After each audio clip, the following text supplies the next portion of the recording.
KSRTCയിൽ സ്ത്രീകൾക്ക് സൗജന്യ യാത്ര എന്ന UDFന്റെ വാഗ്ദാനം നടപ്പിലാക്കണം എന്നാവശ്യപ്പെട്ടുകൊണ്ട് കാസർഗോട്ട് ബസ്സിൽ കയറി മഹിളാ മോർച്ച പ്രവർത്തകരുടെ പ്രതിഷേധം. ഇത് തടഞ്ഞതിനെ തുടർന്ന് പ്രവർത്തകർ പോലീസ് സ്റ്റേഷൻ മാർച്ചും നടത്തി. This news sponsored by ഗുണമേന്മയോട് കൂടിയ ഉൽപ്പന്നങ്ങൾ മിതമായ നിരക്കിൽ Sreekrishna hardwares MG road Kasaragod.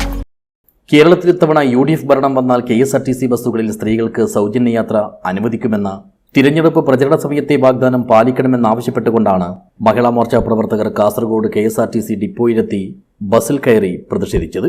May 15 ശേഷം സൗജന്യ യാത്ര അനുവദിക്കുമെന്നാണ് പ്രഖ്യാപനമെന്നും അത് നടപ്പിലാക്കാത്തതിനാലാണ് തങ്ങൾ ഇങ്ങനെയൊരു പ്രതിഷേധവുമായി രംഗത്തിറങ്ങിയതെന്നും സമരത്തിൽ പങ്കെടുത്ത BJP ജില്ലാ പ്രസിഡന്റ് ML അശ്വിനി പറഞ്ഞു. വെള്ളിയാഴ്ച രാവിലെ 11 മണിയോടെ 30ഓളം വരുന്ന മഹിളാ മോർച്ച പ്രവർത്തകരാണ് കാസർകോട്ടെ ഡിപ്പോ പരിസരത്തെത്തിയത്. തുടർന്ന് മംഗളൂരു ഭാഗത്തേക്കുള്ള ബസ്സിൽ ഇവർ കയറിയെങ്കിലും ബസ് എടുക്കാൻ ഡ്രൈവർക്ക് നിർദ്ദേശം ലഭിച്ചില്ല. ഇതോടെ പ്രവർത്തകർ ഡിപ്പോ കവാടം ഉപരോധിച്ചു. ഇത് പോലീസ് തടഞ്ഞു.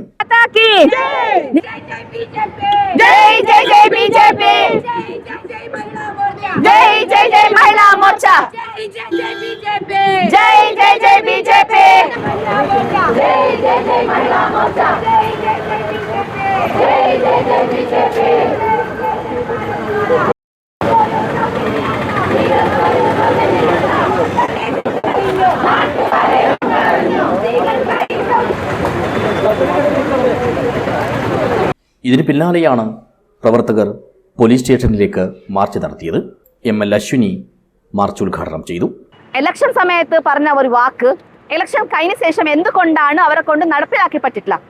ഇപ്പോ ആൾക്കാർ പറയുന്നത് എന്തുകൊണ്ടാണ് അവർ മുഖ്യമന്ത്രി സ്ഥാനം ഏറ്റെടുത്തിട്ടില്ല, മന്ത്രിസഭ ആയിട്ടില്ല, നിങ്ങൾ എന്തുകൊണ്ടാണ് തിരക്കെടുക്കുന്നതെന്ന് ചോദിക്കുന്നത്.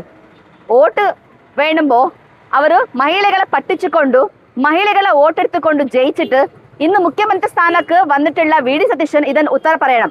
എന്തുകൊണ്ടാണ് VD സതീശൻ മെയ് 15 മുതൽ എന്നാണ് ഡേറ്റ് കൊടുത്തത്? അദ്ദേഹത്തിന് ഒരു ഉറപ്പില്ലെങ്കിൽ അദ്ദേഹം പറയേണ്ടത് എന്താണ്? ഞാൻ മുഖ്യമന്ത്രി ആയ ശേഷം അല്ലെങ്കിൽ മന്ത്രിസഭ ആയ ശേഷം മഹിളകൾക്ക് വേണ്ടി ഉചിത ഫ്രീ ആയിട്ടുള്ള സൗജന്യ യാത്ര വേണ്ടി പറയേണ്ടി. അതേസമയം സ്ത്രീകൾക്ക് പൊതുഗതാഗത രംഗത്ത് കൂടുതൽ സുരക്ഷയും സാമ്പത്തിക ആശ്വാസവും ഉറപ്പാക്കുന്നതിനായി UDF സർക്കാർ പ്രഖ്യാപിച്ച പദ്ധതി സർക്കാർ അധികാരം ഏൽക്കുന്നതിന് മുമ്പേ തന്നെ നടപ്പിലാക്കണമെന്ന് പറയുന്നത് വിചിത്രമായ കാര്യമാണെന്നാണ് KSRTC ജീവനക്കാരും അതുപോലെ തന്നെ യാത്രക്കാരും പ്രതികരിച്ചത്.